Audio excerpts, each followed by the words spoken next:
Bismillahirrahmanirrahim. Assalamualaikum warahmatullahi wabarakatuh. Perkenalkan, nama saya Sumarni, NIM 2408201401 dari kelas SA 124. Jadi saya di sini akan memaparkan sedikit materi terkait tentang sistem pendidikan nasional. Jadi saya akan membacakan latar belakangnya. Jadi pendidikan merupakan fondasi utama dalam pembangunan suatu bangsa karena berperan penting dalam membentuk sumber daya manusia yang berkualitas, berkarakter dan mampu bersaing di era globalisasi di Indonesia. Sistem pendidikan nasional diatur melalui Undang-Undang Nomor 20 Tahun 2003 tentang Sistem Pendidikan Nasional yang bertujuan untuk mencerdaskan kehidupan bangsa dan mewujudkan masyarakat yang berakhlak mulia, kreatif dan mandiri. Meskipun telah memiliki kerangka hukum yang jelas, implementasi sistem pendidikan nasional masih menghadapi berbagai tantangan seperti kesenjangan akses, kualitas pembelajaran yang tidak merata, dan kurikulum yang belum sepenuhnya relevan dengan kebutuhan industri. Terus di sini ada juga pengelolaan sarana dan pemasaran serta pendanaan pendidikan. Di sini ada 3. Yang pertama itu pengelolaan pendidikan.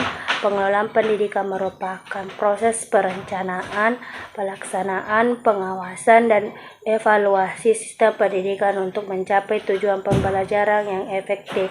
Yang kedua itu sarana dan prasarana pendidikan. Sarana dan prasarana pendidikan merupakan komponen penting dalam menunjang proses pembelajaran yang efektif.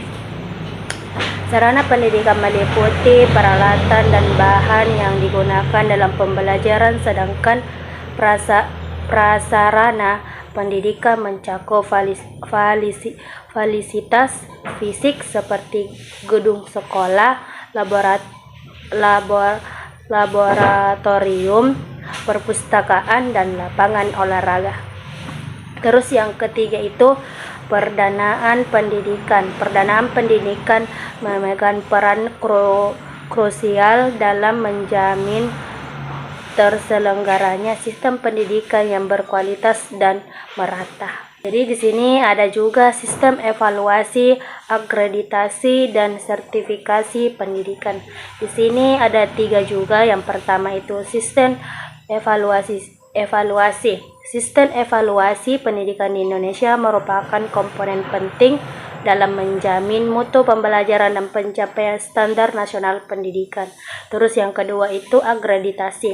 Akreditasi pendidikan di Indonesia merupakan proses penilaian kelayakan suatu pendidikan berdasarkan standar mutu yang ditetapkan oleh Badan Akreditasi Nasional atau biasa disingkat dengan BAN untuk jenjang pendidikan dasar dan menengah, serta Badan Akreditasi Nasional Perguruan Tinggi untuk pendidikan tinggi. Terus yang ketiga itu sertifikasi pendidikan. Sertifikasi pendidikan adalah proses pembelajaran sertifikat atau pengakuan resmi yang menyatakan bahwa seseorang telah memenuhi standar komponen tertentu dalam bidang pendidikan. Baik, itu saja mungkin materi saya. Jadi saya akan di sini menyimpulkan materi yang saya tadi bacakan.